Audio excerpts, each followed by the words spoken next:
I saw the women just commenting, and they were busy talking about how weird it was, the kind of detail he was looking for. Oh, it's perfectionism, and it'll probably get them into a bad spot.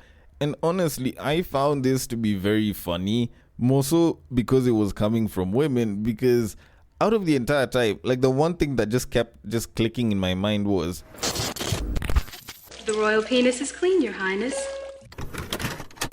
welcome to the Breakdown Podcast, where I talk about love, sex, and relationships from a guy's perspective, as well as a bunch of other guy shit. The man on the mic is a man who might find it hard to breathe if you've got that asthma. He is also a man who likes his women the same exact way he likes his yogurt. It is none other than a tall, dark, and mildly handsome man, Sir Denver B. And we're back. We're actually back. We're officially back to doing full episodes. Don't get me wrong, I do enjoy doing the shorter ones, but the full episodes always give me a certain sense of life, because I don't just have to discuss one thing, and I can make a bunch of noise about a certain topic for a much shorter period of time. And also, if you're a fan of the podcast, you get to listen to it for a little bit longer. So either way, I still see it as a win, by the way.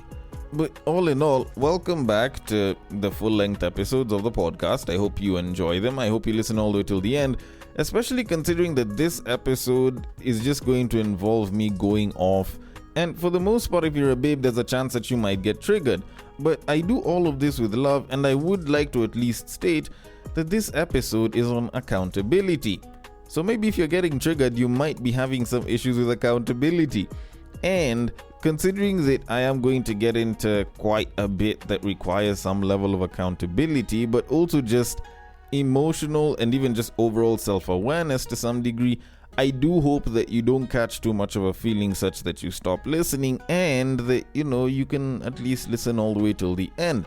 And should you like what it is that you're listening to, should you not like it, should you have a different form of feedback, or should you want to suggest a potential topic and or guest that should hop on to the podcast, then the DMs are always open. The social media links are usually in the description. They rarely ever change. And if you don't feel like checking those, you can always listen all the way till the end, because I always mention them as I sign off. And you can reach out, and I'd be more than happy to attend to your DMs accordingly. But all in all, like I've been saying before, and as I continue to say, thank you so much for listening to this podcast, and I hope you listen all the way till the end. Now, I want to get this show on the road because I've spent quite a bit of time on pleasantries, and I want to kick things off by discussing a fairly recent story that generated quite a bit of buzz for both positive, or should I say for negative and also very negative reasons, because it just started out as something that showed a very dark picture. Then now that dark picture was being debunked, and it now doesn't even look all that good. And this is actually the CNN story for 62 million, which gave a detail about how a certain CNN journalist was basically scouring online and just so happened to stumble across a site where 62 million had visited it, and there was a group which was discussing drug-assisted abuse and RAPE. And it was a story that really lit up quite a bit of social media, more so the female side of social media, because they were busy posting it up and talking about how vile and disgusting it sounded.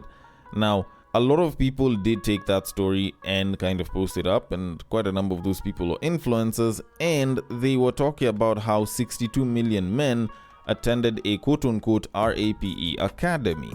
Now, the problem with that story is that the way it was phrased wasn't very good, because the supposed 62 million men wasn't actually 62 million men, but 62 million site visits, and the actual number that were supposedly attending the so-called course was somewhere around 1,000. Now, I don't want to get into too much detail on this because someone already did do the breakdown, so I am going to let that clip play, then give my thoughts on it. So without further ado, 62 million men. 62 million men. 62 million men. 62 million men. 62 million motherfucking men. If you have been on the social media for the past few days, You probably came across videos that claim that 62 million men attended online RAPE Academy. So what actually happened? On March 26, 2026, CNN published an article that deals with a very serious issue: drug-facilitated sexual abuse, hidden online communities, survival stories, and the way these spaces help men exchange tactics on how to abuse women and avoid detection. And it is not some cheap clickbait story. It is a real investigation with real reporting work behind it, real interviews, and real victims at the center of it. So genuinely, I encourage people to actually go and read that article. But then something very frustrating happened online. Something that almost discredited the great and important work those journalists did. A lot of influencers took that story and turned it into something else. They started saying that 62 million men visited a global RAPE academy. And of course, that spread like fire. But then people started looking into it more closely and saying, wait a second, something here doesn't sound right. And that is where the whole thing starts falling apart. Because first of all, it was not 62 million men.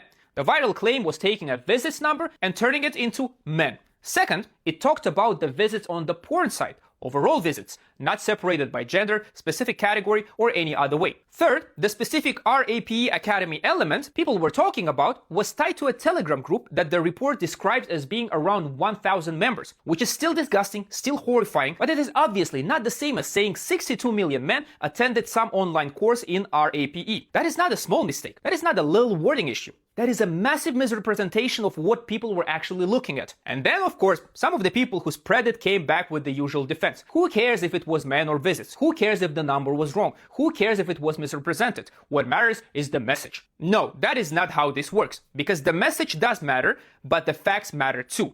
And this is my issue with it. The original CNN story is already serious enough. You do not need to inflate it. You do not need to lie on top of it. You do not need to turn it into a slogan that sounds better on social media. If you actually care about the issue, then you should care about getting it right. Because when you spread blatant misinformation, you are not helping women. You are not helping victims. You are not helping awareness. You are making it easier for people to dismiss the whole subject and say, here we go again. More fake outrage, more fake numbers, more agenda pushing. And that is the issue here. The journalists did real work. They investigated a real and ugly problem. They spoke to real victims. They put together a serious article. And then a bunch of influencers took that work, ripped the nuance out of it, replaced it with a viral claim, and started acting like accuracy no longer matters because their intentions are supposedly good. But good intentions do not excuse false information. In fact, when the topic is this serious, accuracy matters even more. Okay. Now, I feel like this guy actually explained everything pretty well. But, let me see if I can give my spin on this, because, I don't know, I guess I have time. So I don't think a lot of the women that were trying to disprove whatever was being said were actually getting what this guy was trying to talk about, because I don't think, in light of their emotional state, they actually stop to acknowledge just how important facts are whenever it comes to discussing certain matters, more so serious ones like SA and RAPE. And the thing is, when you find a bunch of people saying, why do you care about the number? The fact that it's going on is an issue in and of itself. Like, don't get me wrong, like, they're not entirely wrong about that. It's just when you inflate the number, actually, like, I know this is more hyperbole than anything. When you overinflate the number like this, it actually detracts from the discussion that is the serious case of SA and RAPE being discussed online, to the fact that people are spreading misinformation out here. Because when we're moving from 62 million to 1,000, that is such a massive shift in numbers. And don't get me wrong, it's not that 1,000 is little. 1,000 in this case is 1,000 too many. But having it move from 62 mil to 1,000 is heavily diminishing the issue at hand, to a point where people will actually not look at it as something all that serious. Yet it is actually a serious issue. Because when you look at it, when you move from 62 million men, supposedly, to 1,000, you're basically moving to about 0.00001% of the number that you'd originally started with. Okay? A lot of times whenever people are considering research or data, like, a 5 to 7% difference is considered noticeable. By the time you're getting to about 40 to 60%, it's actually considered like you've actually collected bad data. by the time you're getting to 99.99999, I think, by that point, you're basically giving useless figures. And I'm not saying this to mean that, like, whatever it is that was said was bad. It's just, even if someone was going to argue that this was a case of the boy who cried wolf, this is way bigger than that just by figures. Like, this is basically like the boy who cried fucking Godzilla at this point. When you look at that difference in numbers, it's absolutely huge. But that wasn't even the worst part. The problem with it wasn't even the fact that they misrepresented the figure by that amount.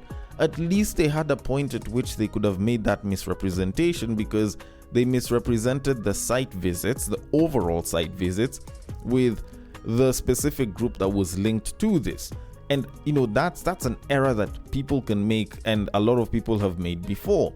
The problem is, no one's coming out to admit that they were wrong, and instead they're moving forward by saying, you know what, the problem isn't the number, the problem is the fact that you're not giving this the seriousness, because still 1,000 is a big number. No one's giving a fuck about that now. Like, a simple apology and accepting that you are wrong about the original figures, and you acknowledge that it is still a figure that is about 1,000, would have at least brought this discussion back. But no one wants to take accountability and admit the fact that they're wrong, so they would much rather hammer down the fact that, the problem isn't the number, the problem is the fact that it's happening, and you guys aren't paying attention to the fact that it's happening. And, like, why switch goalposts at that point and suddenly be like, no, this isn't the main problem, this is.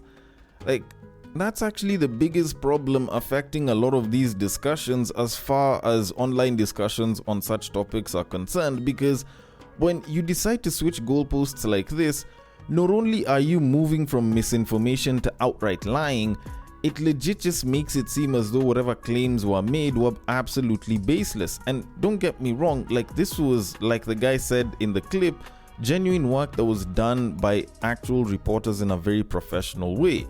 But now, we've not only detracted from the discussion that is SA and RAPE, but we've moved to actually debating the numbers, and now it's not even about what was happening, it was about the fact that these people are getting the numbers wrong.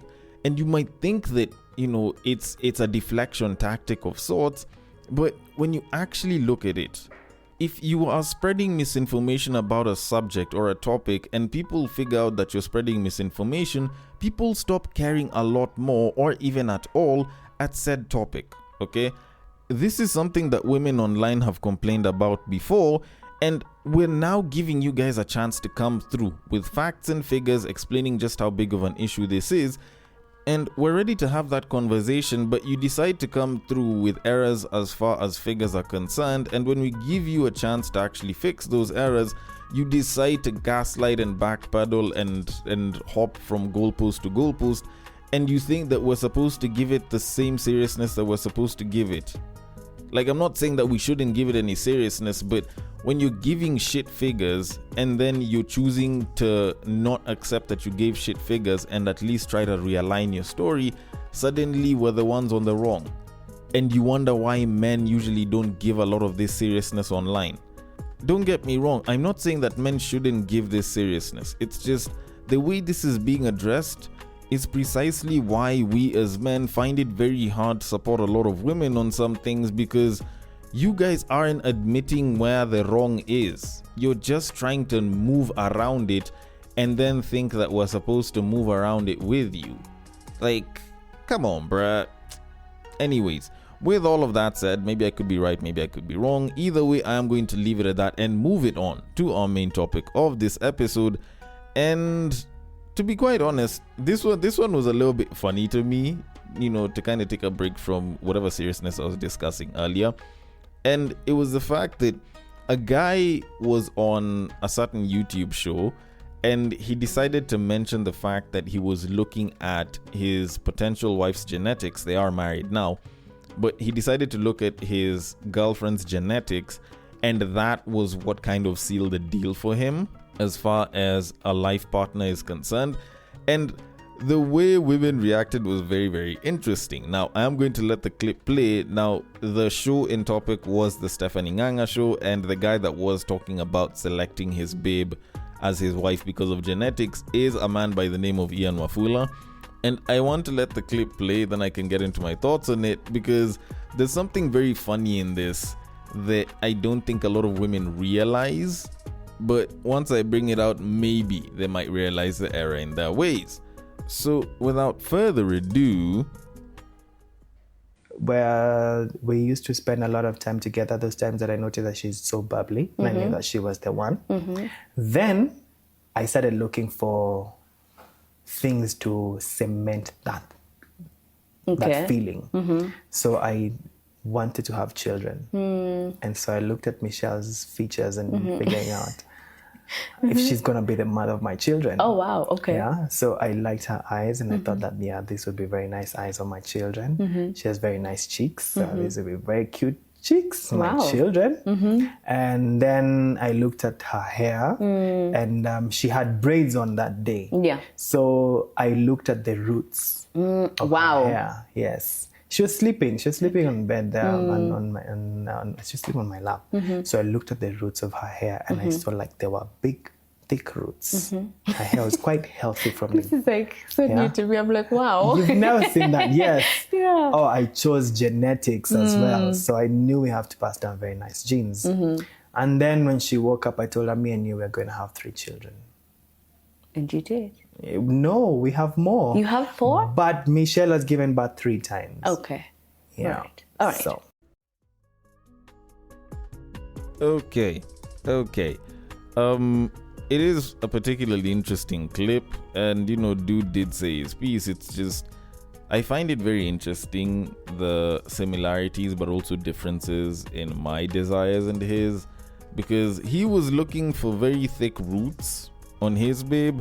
I usually look for a very thick ass. But anyways, that aside, particularly interesting insights there.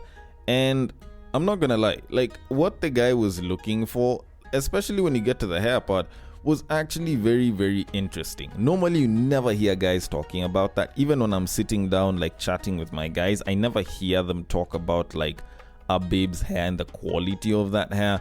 Like maybe the eyes, although the eyes, even then I usually don't hear it as much. Like we'll usually focus on other more, can I call it aesthetic features on someone, not even the face per se. So it was interesting hearing that.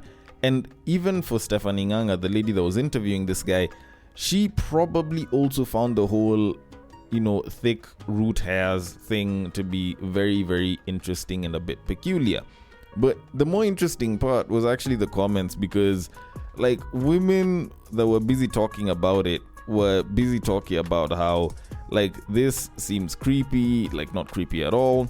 Oh, this screams red flag. There's someone that was busy asking if you checked her spirit, because the spirit is usually there before the physical, and stuff is more spiritual than blah blah.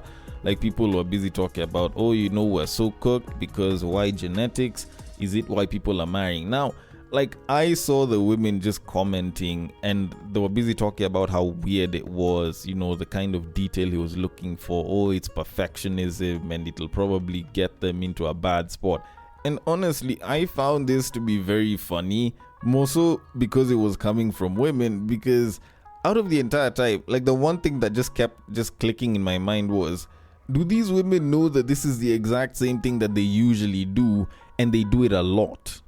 Like, do they actually sit down and think that part through?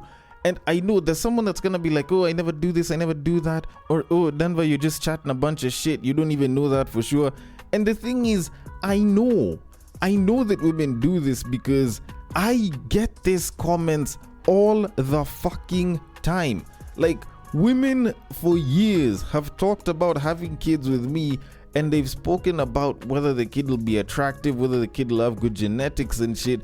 So I've heard women talking about this a lot. So it's not like this is foreign. It's just that for the first time, y'all are hearing a man talk about it with this level of detail. Now, don't get me wrong, I do find that level of detail to be a little bit interesting and maybe a little off, but still, this is detail that both women and men will usually discuss or at least consider at some point in their lives.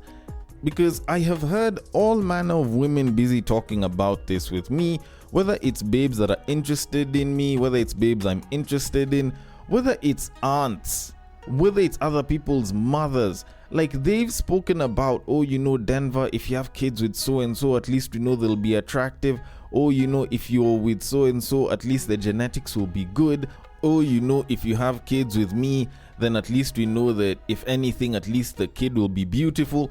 And usually, most of the time, I'm like, okay, first of all, I don't know who the hell gave you the impression that I probably want to have the kid with you.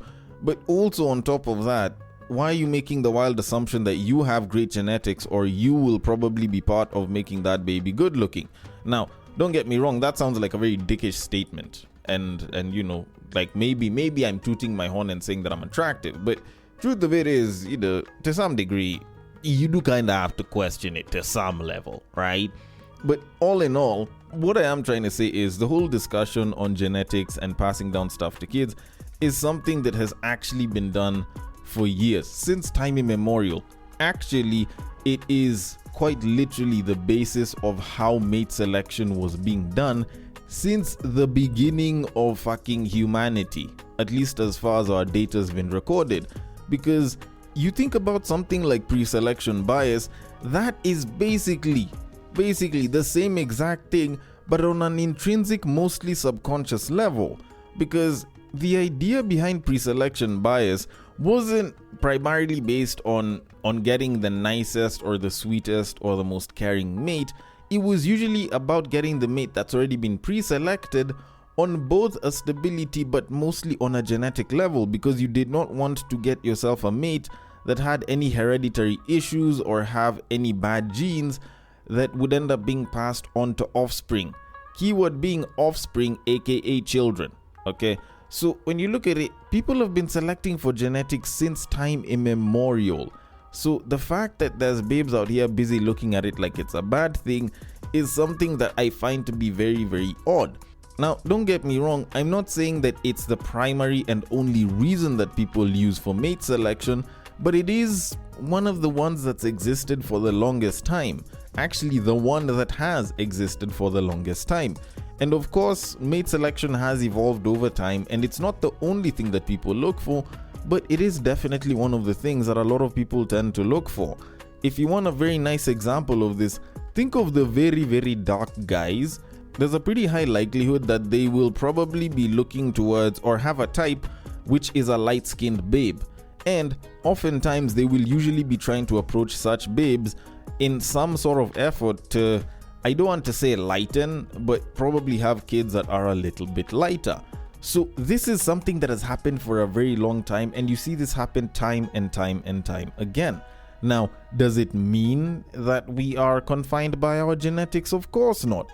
Because throughout history, we have seen how that has been circumvented and switched up because people formed communities, and a lot of those communities turned into tribes with their own cultures and traditions. And, you know, a lot of those cultures and traditions did almost kind of create a certain type that people should be looking for. So kind of the same way you'll find that with the Sudanese, they'll probably look for a very tall and probably slim babe, as opposed to looking for like a short and very thick babe, or just a thick babe, which is kind of the desire for some people in different parts of the world. So it does kind of affect that to some degree. So at least as far as mate selection is concerned, you know, the whole going for genetics thing was disrupted over time by tribes, cultures, and traditions and shit. Then now you move it on a little bit further towards the modern times where people have intermarried and diversified as far as culture is concerned, and you realize that it's no longer the tribal lines and cultures that are there. Now it's a little bit more personal preference, but it's more towards the intrinsic and personal desires of someone right now based off of how someone treats them. So for example, let's say, you know, I'm into thick women, but I want someone who's caring, nurturing, and, you know, will show me respect. And, you know, that's, you know, for example, a list of things that I'd want. That isn't based entirely off of genetics or culture per se. Yes, there might be some cultural influences there, but it's not like it's primarily based towards that. So at least to some degree, if someone was to ask if we can get around the entire thing, then yes, the answer is yes. And I can tell you for a fact, if you want to get around a lot of the, does the genetics support you or not, there are ways that you can get around it to some degree. Because there are some guys that just don't care about some of these quote-unquote genetics, and they're looking for something completely different. So provided that you are a more desirable human, if not just a desirable woman, then you've already put yourself in a position where you can kind of bypass a lot of the genetic quote-unquote issues that are there. So oftentimes you'll find that guys that are into one type of babe end up falling for a different babe because that babe is attractive in a couple of different ways. You'll find that, like, for example, let's say I'm a guy that likes thick women, and I want a babe with a big ass, for example. I could end up falling for a babe that doesn't have any of those simply because of sex appeal, being kind, and just generally being supportive and treating me well and with respect. So it is something that we can bypass, and it is something that guys have time and again showed that actually can be bypassed. Like, take for example short guys. They haven't had the best luck genetically, and a lot of people might kind of dismiss them for that, but a lot of them have gone ahead and either become very funny, some of them have ended up becoming very rich, and as a result they can bag a lot of other babes who probably might not have considered them on a genetic level. So women can do this as well. But now, considering that we have figured out that this is something that we can get around to some degree at least, the question is, should we? And on one side, I think we should, if you are really interested in that and you have a goal for, like, say, a particular kind of person. But on the other hand, there are some instances where I'd say we probably shouldn't. So there are instances where I believe that we should, like, for example, if you are trying to, let's say scale up, or, you're interested in someone that makes you feel as though you're batting entirely out of your league, go ahead and try and bypass those things. If it doesn't work out, at least the one thing that is holding you back to some degree is genetics, and maybe you can move on. Which is why I feel like incels and black pill people are just in a very sad place. But then there are other instances where I don't think you shouldn't be trying to bypass it. Like, for example, when it comes to someone's smell, if you find that someone doesn't smell good to you, and let's say it's very specific to you, there's a pretty good chance that you probably shouldn't be trying to find ways to bypass that shit. Or if someone just doesn't like your scent or your smell, then maybe bypassing it might not be the best idea, because a lot of times someone not smelling good to you might not be an indication that they're unattractive or their genetics don't match. It could be your antibodies telling you that you guys have similar antibodies. So if you guys have kids, then that kid might probably end up being very susceptible to a lot of illnesses. So something like that can definitely be the case.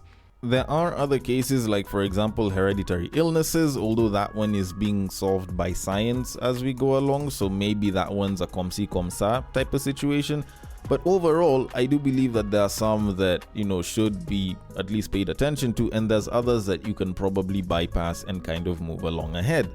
But all that being said, one thing that I feel that we need to do just generally as people is select our present mates, but with a lot of future intentions in mind. More so if you're trying to have kids in the future.